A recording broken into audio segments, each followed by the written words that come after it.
तो दोस्तों, स्वागत है आपका हमारे चैनल पे। आज है डेट 8 जनवरी 2022। आज के दिन के पूरे शिफ्ट दोनों ख़त्म हो गए हैं एमपी पुलिस के। तो अब हम लोग कंबाइंड एक एनालिसिस करने वाले हैं इस पेपर में कि कैसा पेपर आज का रहा है, क्या क्या क्वेश्चंस आए हैं। अभी ज़्यादा क्रिस्टल क्लियर हो गए। कुछ आंसर्स अगर गलत हमने दिए होंगे तो वो क्वेश्चंस का क्लियरिफिकेशन हुआ है। उस क्लियरिफिकेशन के बाद जो हम लोगों ने सही आंसर ढूंढ कर निकाले हैं। तो इस वीडियो को देखेंगे कि कौन कौन से क्वेश्चंस आए थे, और इसके अलावा हम साथ में इसके बाद एक पेपर के एनालिसिस भी करेंगे कि इस पेपर का कट ऑफ क्या जाना चाहिए, लोगों की क्या फीडबैक रहे हैं और क्या इसके जो है अगले पेपर में आने वाले चांसेस रहेंगे। तो शुरू करते हैं आज के वीडियो। सबसे पहले आपसे रिक्वेस्ट करेंगे, जो भी हमारे चैनल पर नए हैं वो प्लीज़ हमारे चैनल को सब्सक्राइब करें, इस वीडियो को अपने दोस्तों के साथ शेयर भी कर लें ताकि और भी ज़्यादा लोगों को इसका बेनिफिट मिल सके। चलिए शुरू करते हैं वीडियो। तो सबसे पहले जैसा कि हमने देखा था, चतुर्भुज टेम्पल कहाँ पर कौन बनाया गया था? ओरछा के में जो बना हुआ है, ये बुंदेला शासकों ने बनाया था। ठीक है, इसके बाद अपन देखते हैं। और यहाँ पर एक चीज़ और जानने वाली बात है कि ये चतुर्भुज टेम्पल को खजुराहो के छतरपुर डिस्ट्रिक्ट में बनाया गया है, याद रखिएगा। नेक्स्ट आ जाता है सास बहू मंदिर। सास बहू मंदिर कहाँ पर बनाया गया है? ये बना है ग्वालियर डिस्ट्रिक्ट में। ग्वालियर डिस्ट्रिक्ट में सास बहू मंदिर के अलावा और भी कई सारे मंदिर हैं। गुजरी महल हो गया, और भी कई कई सारे महल भी बने, मतलब जैसा कि गुजरी महल भी हो गया, तेली मंदिर भी हो गया, और भी और इसके अलावा मानसिंह का बनाए गए कई सारे महल हो गए। एक चीज़ याद रखिएगा, ग्वालियर का जो महल है, किला है, ग्वालियर का किला कौन से पहाड़ी पे है?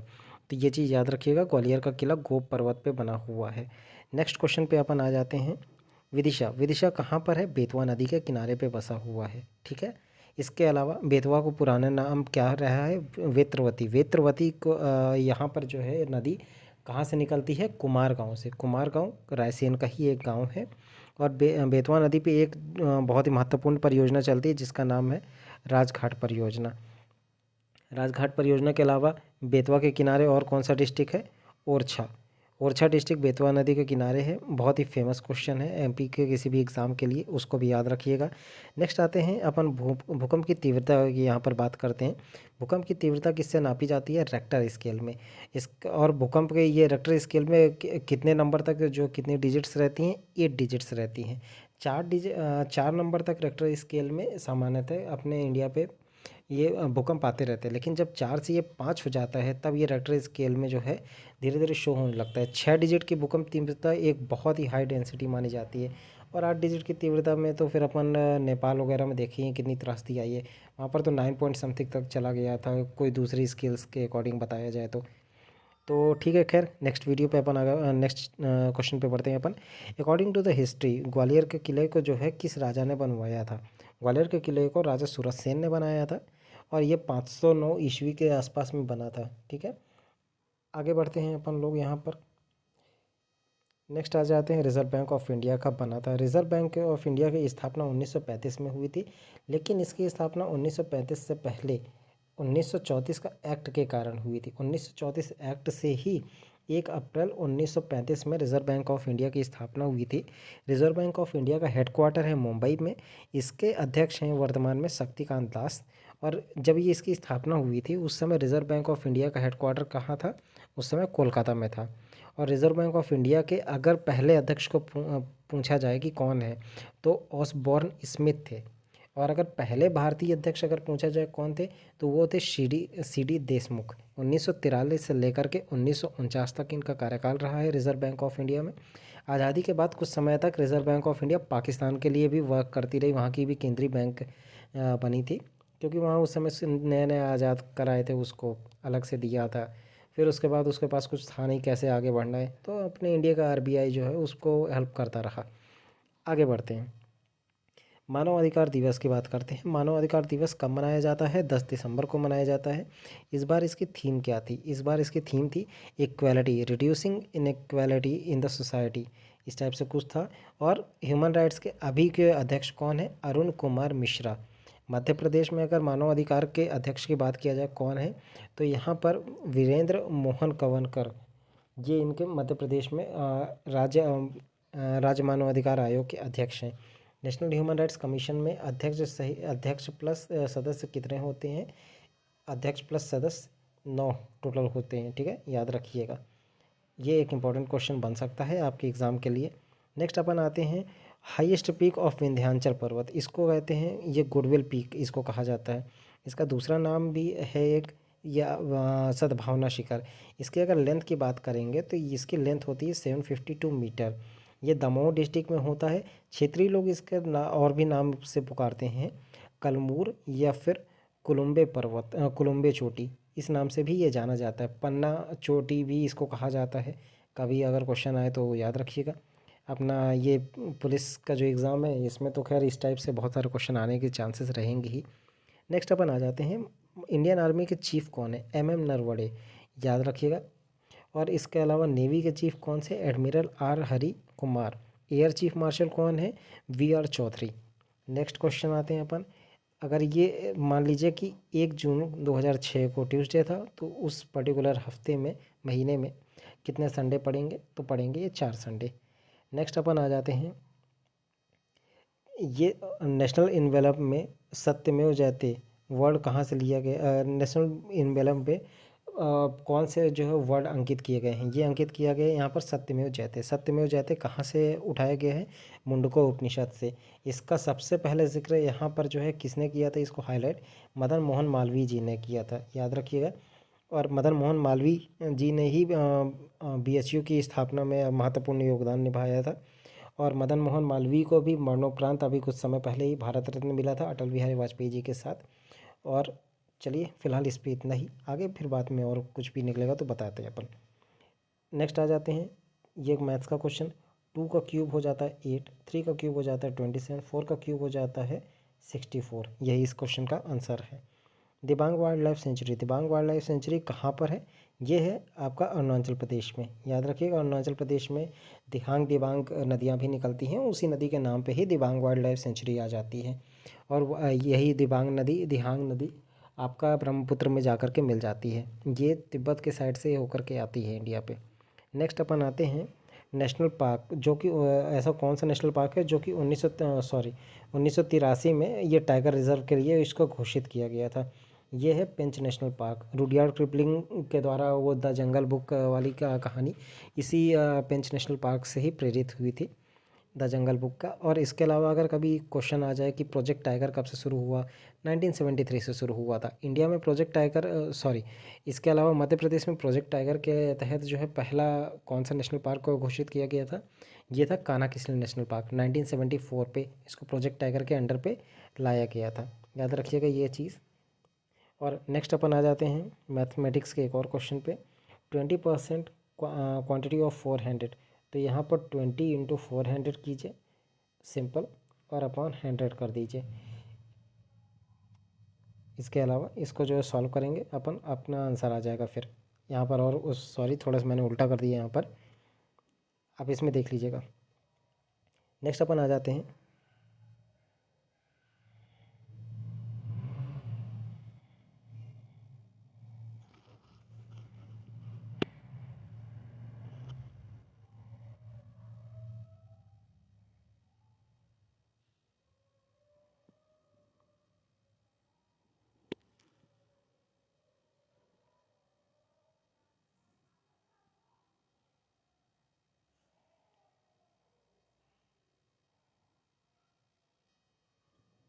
Find the average number. इन सबको ऐड कर लीजिएगा, इन सबको ऐड करने के बाद 6 से डिवाइड कर दीजिएगा, अपना आंसर आ जाएगा। नेक्स्ट अपन आते हैं, मेन अपन जीके की बात करेंगे। मैथमेटिक्स तो अपने लिए जो थोड़ा सा वीक है, पर फिर भी जो भी मेरे को क्वेश्चन मिले मैंने आपको बता दिए हैं। और नेक्स्ट अपन ड्यूरिंग दिवाली, ये कोई भी पटाखे जब फोड़ते हैं तो लाइट पहले चमक जाती है, आवाज़ थोड़ा लेट से आती है। कभी गौर करेंगे तो इस टाइप से होता है। तो ये क्यों होता है? इसका कारण ये है कि लाइट साउंड से ज़्यादा स्पीड में ट्रेवल करती है। नेक्स्ट अपन आते हैं चंद्रमा पे, जो बहुत बड़े बड़े यहाँ पर जो है कुछ जो गड्ढे दिखाई देते हैं चंद्रमा पे, काले काले धब्बे टाइप के, तो इन सबको क्या कहा जाता है? ये इनको कहा जाता है क्रेटर्स। नेक्स्ट अपना क्वेश्चन आ जाता है कॉलरा। कॉलरा किससे होता है? बैक्टीरिया से होता है। याद रखिए हमारे पास एक प्लेलिस्ट और भी बनी हुई है, जितना भी जो बीमारी है, बीमारी उनके खोजकर्ता और उनका बीमारियों का और क्या नाम है, उन सब चीज़ों का हम लोगों ने एक अलग से प्लेलिस्ट में वीडियो डाल रखा है, आप उसको ज़रूर देखिए। क्योंकि हर एक शिफ्ट में बीमारी से रिलेटेड एक ना एक क्वेश्चन आ रहा है, तो आपके लिए काफ़ी बेनिफिट हो जाएगा, आप उसको देखिएगा ज़रूर। अपना अलग नेक्स्ट क्वेश्चन के लिए आ जाते हैं। रेप्टाइल्स, कौन सा रेप्टाइल है जिसके 4 चैम्बर होते हैं हार्ट में? ये है क्रोकोडाइल। नेक्स्ट क्वेश्चन अपन आते हैं। एड्स, एड्स किसके कारण नहीं फैल सकता है? तो उसमें 4-5 सिम्टम्स थे, उसमें लिखा हुआ था। उसके अलावा उसमें से वहाँ पर गले लगने से एड्स नहीं होता, किसी को टच करने से एड्स नहीं होता है, उस चीज़ के लिए है, यहाँ पर लिखा है। और आपको यहाँ पर कमेंट बॉक्स में एक चीज़ आपको सर्च करके बताना है, एड्स के जो जांच के लिए कौन सा टेस्ट किया जाता है। अपन नेक्स्ट पे आगे बढ़ते हैं फिलहाल के लिए। ईस्ट इंडिया कंपनी की स्थापना कब और किसने की थी? इसकी स्थापना जॉन वॉट ने 31 दिसंबर सन 1600 में की थी। नेक्स्ट क्वेश्चन, रानी दुर्गावती कहाँ की शासिका थी? ये शासिका थी मालवा की। और ये शादी से पहले इनकी बात कर रहा हूँ, ये राजकुमारी कहाँ की थी? और इसके अलावा इनका जन्म कहाँ हुआ था? उत्तर प्रदेश में हुआ था, याद रखिएगा। अपन आगे बढ़ते हैं। कांच मंदिर कहाँ पर है जो फेमस है काफ़ी? ये है इंदौर डिस्ट्रिक्ट में। इसके अलावा जय विलास महल, गुजरी महल, ये सब मोती महल जो मैंने अभी वीडियो की स्टार्टिंग में बताया था, ये ग्वालियर पे हैं। अपन आगे बढ़ेंगे, देखते हैं आगे क्या है।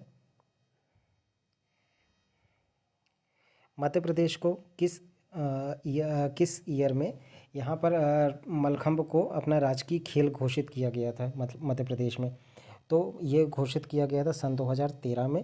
और मलखम्ब एकेडमी कहाँ पर है? ये है उज्जैन पे। कई सारे स्पोर्ट्स हैं या फिर कई सारी चीज़ें हैं जो मध्य प्रदेश के राजकीय लेवल पे घोषित किया गया। राजकीय पुष्प कब क्या है और कब घोषित किया गया, राजधानी क्या है, कब घोषित किया गया, इस टाइप से कई सारे ऑप्शंस हैं। आप उनको देखते चले जाइएगा ताकि आपको आने वाले एग्ज़ाम में उसमें बेनिफिट मिल सके। नेक्स्ट, इंडिया पाकिस्तान की लड़ाई कब नहीं हुई थी? कोई एक ईयर था, तो ये मैंने यहाँ पर 3 ऑप्शन लिख दिए, कब कब हुई थी लड़ाई, उसको आप गो थ्रू कर लीजिएगा, आपको समझ में आ जाएगा। आप आगे बढ़ते हैं। भारत के पहले राष्ट्रपति कौन थे? डॉक्टर राजेंद्र प्रसाद। इसके अलावा अगर पूछते हैं भारत के पहली महिला राष्ट्रपति कौन थी? प्रतिभा देवी सिंह पाटिल। भारत के पहले उपराष्ट्रपति कौन थे? डॉक्टर सर्वपल्ली राधाकृष्णन थे। आगे बढ़ते हैं। मध्य प्रदेश उत्सव कहाँ मनाया जाता है? ये मनाया जाता है खजुराहो पे। काफ़ी फेमस उत्सव रहा है इस बार, अभी इसको मनाया जा रहा था, काफ़ी ज़ोर शोर से इसका नाम इधर उधर हाईलाइट किया गया था। इसके अलावा मालवा उत्सव कहाँ मनाया जाता है? इंदौर में मनाया जाता है। मालवा उत्सव के अलावा तुलसी उत्सव भी मनाया जाता है, वो सतना में मनाया जाता है, सतना के चित्रकूट क्षेत्र में। अगर पूछा जाएगा जनजातीय उत्सव कहाँ मनाया जाता है, जनजातीय फिल्म उत्सव, तो ये इंदौर डिस्ट्रिक्ट में मनाया जाता है। ओरछा उत्सव टीकमगढ़ पे नहीं, अब निवाड़ी डिस्ट्रिक्ट में मनाया जाता है। इसको भूलिएगा नहीं, थोड़ा कन्फ्यूजिंग है। अपन आगे बढ़ते हैं। परम सुपर कंप्यूटर, ये यहाँ पर परम 8000, ये भारत के द्वारा निर्मित किया गया पहला सुपर कंप्यूटर था। अगला, अफीम की खेती कहाँ पर होती है? इसकी खेती मंदसौर में होती है। मंदसौर के अलावा नीमच और रतलाम के क्षेत्रों में भी इसकी थोड़ा बहुत खेती की जाती है। यहीं मंदसौर में ही चंबल नदी पे निर्मित सबसे फेमस डैम बना हुआ है यहाँ पर, गांधी सागर डैम। ये बहुत फेमस है, पहली जल विद्युत परियोजना इसी पे बनी है। इसके अलावा राणा प्रताप सागर, जवाहर सागर डैम भी यहीं पर बना हुआ है, वो राजस्थान के क्षेत्र में आ जाता है। नेक्स्ट, गोवा पे जो आखिरी यूरोपियन देश कौन शासन कर रहा था? अपनी इंडिया में पता है इंग्लैंड वाले राज कर रहे थे, लेकिन गोवा ऐसा क्षेत्र था जहाँ पर यूरोपियन थे पर वो इंग्लैंड के नहीं थे, वो पुर्तगाली राज कर रहे थे। ये पुर्तगाली ब्राज़ील पे भी साउथ अमेरिका वाले क्षेत्र में राज कर रहे थे, तभी ब्राज़ील की ऑफिशियल वहाँ की लैंग्वेज आज भी पुर्तगाली है। तो ये गोवा का आप याद रखिएगा। नेक्स्ट, प्रयागराज का पुराना नाम क्या था? इलाहाबाद। ये नाम किसने रखा गया था, किसके द्वारा रखा गया? अकबर के द्वारा। उनका मानना था कि इलाहाबाद अल्लाह के द्वारा बसाया गया कोई क्षेत्र जिसको इलाहाबाद कहते हैं। बाणसागर डैम किसके नाम पे बना? बाणभट्ट के द्वारा नाम पे बना गया था बाणसागर डैम। ये परियोजना 3 राज्य MP, UP, बिहार, याद रखिएगा, इन 3 राज्य की संयुक्त परियोजना है। और इसके अलावा बाणसागर डैम शहडोल डिस्ट्रिक्ट में है और सोन नदी पे बना हुआ है। नेक्स्ट आ जाते हैं अपन। पहले चीफ जस्टिस मध्य प्रदेश के कौन थे? M हिदायतुल्ला। याद रखिएगा, पहले chief justice Madhya Pradesh high court के M हिदायतुल्ला थे। इसके अलावा पहली महिला न्यायाधीश यहाँ पर कौन रही? सरोजनी सक्सेना। वर्तमान में इसके न्यायाधीश कौन हैं? रवि मालती मठ। अब मध्य प्रदेश के फाइनेंस मिनिस्टर कौन रहे हैं जब 1991 का क्राइसिस आया था और उसके बाद इकोनॉमिक रिफॉर्म हुए थे? मींस उस रिफॉर्म को क्या कहा जाता है? बहुत फेमस नाम है, LPG reform, liberalisation, privatisation, globalisation. इस रिफॉर्म में मनमोहन सिंह का बहुत ही महत्वपूर्ण भूमिका रही है। तो इनके द्वारा जो है यहाँ पर रिफॉर्म किए गए थे। नेक्स्ट आ जाते हैं, राजतरंगिणी के लेखक कौन है? कल्हण है। कोलकाता का फोर्ट विलियम किस नदी के किनारे बसा है? ये बसा हुआ है हुगली नदी के किनारे। नेक्स्ट, सिविल डिसोबीडिएंट मूवमेंट कब चला था? 1930 में। गुरु 9वें सिख गुरु कौन रहे हैं? गुरु तेग बहादुर थे। सिख के पहले गुरु जो है कौन रहा है? तो गुरु गोविंद सिंह, यहाँ गुरु नानक देव जी सिखों के पहले गुरु रहे हैं। दूसरे गुरु कौन थे? गुरु अंगद थे। ये गुरु अंगद ने गुरु नानक जी द्वारा रचित गुरु ग्रंथ साहिब के कंपाइलेशन किया था। और ये गुरु ग्रंथ साहिब की जो लिपि है, स्क्रिप्ट, कौन से भाषा में है? गुरुमुख लिपि में है, याद रखिएगा ये चीज़। और सिखों के आखिरी गुरु मतलब 10वें गुरु कौन थे? गुरु गोविंद सिंह जी थे। इन्होंने खालसा पंथ की स्थापना सन 1695 में की थी। नेक्स्ट आ जाते हैं, ओलंपिक से रिलेटेड एक क्वेश्चन था, ये अभी भी नहीं मिला, I am sorry for this. अपन आगे बढ़ते हैं फिलहाल के लिए। मध्य प्रदेश के मुख्यमंत्री उमा भारती जो थी, उनके बाद मुख्यमंत्री कौन बना था? ये बने थे बाबूलाल गौर। इनका निक नेम था बुलडोजर। बाबूलाल गौर की कुछ ही समय पहले मृत्यु हो गई है। नेक्स्ट, भौगोलिक रूप से भारत का सबसे छोटा राज्य कौन सा है? गोवा। सबसे बड़ा राज्य कौन सा है? राजस्थान। मध्य प्रदेश का स्थान कौन सा आता है? सेकंड, दूसरा, याद रखिएगा। नेक्स्ट, जॉइंटिस जॉइंटिस शरीर के कौन से अंग को प्रभावित करता है? ये प्रभावित करता है लीवर को। वेस्ट वाटर ट्रीटमेंट को क्या कहा जाता है? Sewage treatment. जब अल्कोहल यानी कि शराब को जब जलाया जाता है तो इसमें से क्या चीज़ का उत्सर्जन होता है? एनर्जी और लाइट का, हीट और लाइट का उत्सर्जन यहाँ पर होता है। Next, the energy of reactor of nuclear power. जो न्यूक्लियर पावर है, परमाणु संयंत्र जो लगाए गए हैं दुनिया पर, अपने पूरे देश भर में, दुनिया भर में, परमाणु संयंत्र में जो ऊर्जा जो बनती है किस फॉर्म में रहती है? न्यूक्लियर फिजन या न्यूक्लियर फ्यूज़न। ये न्यूक्लियर फिजन पे इस पे जो है यहाँ पर वर्क करता है। और अगर सूरज में कौन सी रोशनी रहती है तो याद रखना, सूरज के में जो रोशनी आएगी न्यूक्लियर फ्यूज़न की होगी। ये दोनों में थोड़ा सा बारीक सा अंतर है, इसको ध्यान रखिएगा। तो यहाँ तक कि अभी अपने जितने भी क्वेश्चन आए थे आज की डेट के ये थे। चलिए नेक्स्ट वीडियो में मैं डालूंगा ये वीडियो, ताकि थोड़ा ज़्यादा ना हो जाए बड़ी। नेक्स्ट वीडियो पे मैं अपन लेकर के आ रहा हूँ आज के पूरे दिन के पेपर के अकॉर्डिंग क्या रहा है एक्सपेक्टेड कट ऑफ, अपन इस पर भी चर्चा कर लेंगे। ठीक, तो चलिए दोस्तों, इस वीडियो में इतना ही। नमस्कार।